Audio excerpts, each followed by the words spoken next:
So picture a flower. You probably imagine the beautiful petals, right?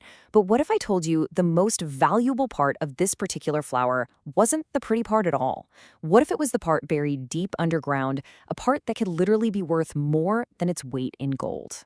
And I am not exaggerating. At the very top end, the refined essence of iris, it's called Orris Absolute, can go for over $100,000 a kilogram.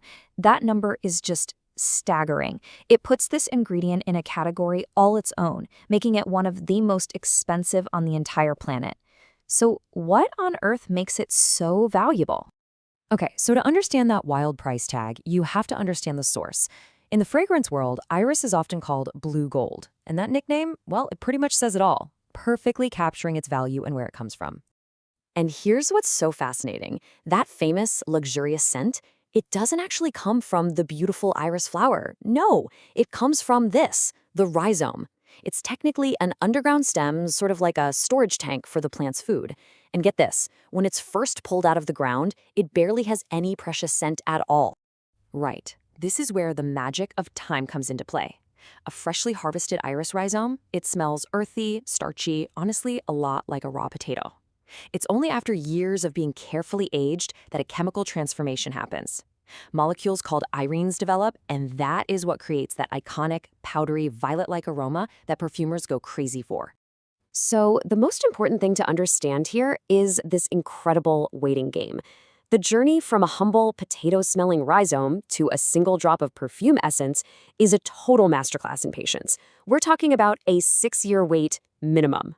Let's just break down that timeline because it's wild. First, the plant has to just grow in the ground for 3 or 4 years. Then, after it's harvested, the real wait begins. The rhizomes are peeled by hand and then left to age for another 3 to 6 years.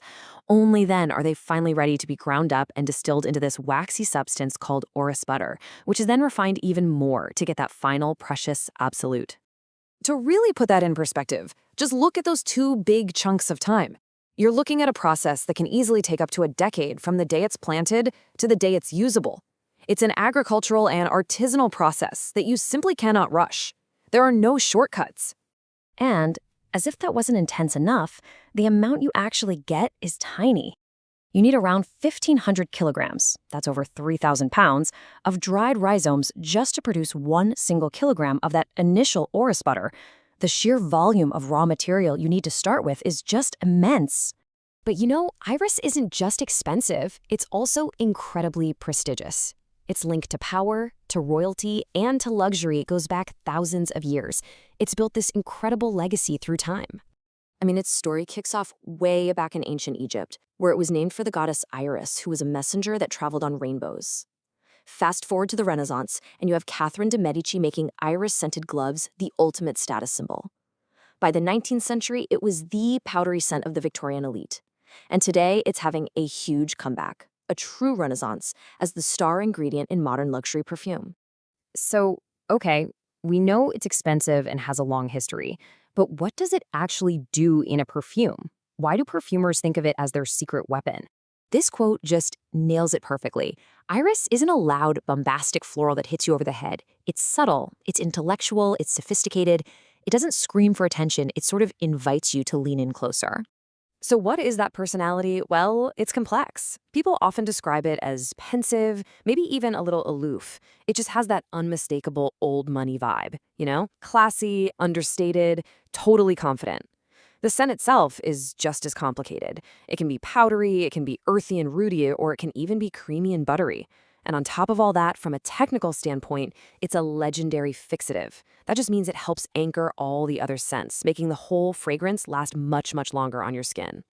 All right, so you probably want to experience this for yourself, right? So let's talk about a few of the iconic fragrances that really put Iris on the map and showed the world what it could do.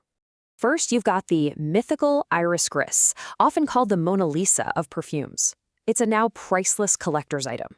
Then you have Dior Homme, which was a complete game changer because it proved Iris could be the star of a masculine scent, giving it this cool, sophisticated, almost lipsticky quality.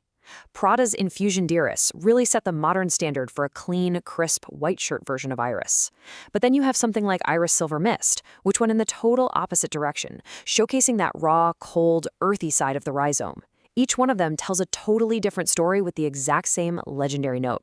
Which, of course, brings us all the way back to our big question. After all the time, all the labor, the history, and the artistry, is any scent really worth a 6-year wait? Maybe the value of Iris isn't just in how it smells, but in what it represents. The pure luxury of patience in a world that never, ever stops moving. It's definitely something to think about the next time you smell a truly incredible perfume.